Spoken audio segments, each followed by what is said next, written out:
Now, as always, the person bringing the case to the court, the petitioner, goes first. Mr. Chief Justice, and may it please the court.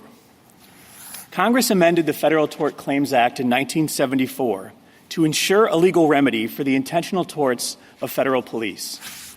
Legally, this all starts with the Federal Tort Claims Act, passed in 1948.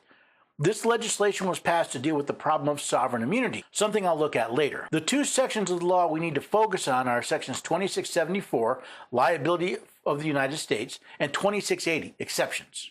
The United States shall be liable, respecting the provisions of this title relating to tort claims, in the same manner and to the same extent as a private individual under like circumstances, but shall not be liable for interest prior to judgment or for punitive damages.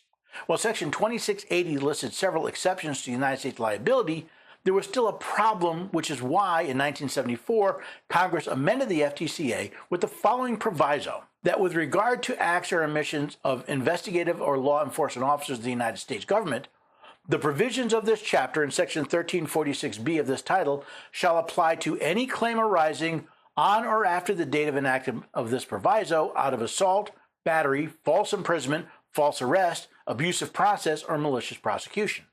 However, the 11th Circuit held that sovereign immunity prevents any such lawsuit from being heard, even though Congress explicitly said otherwise. Petitioners bring the claims Congress expressly permitted, but the 11th Circuit held that sovereign immunity bars them.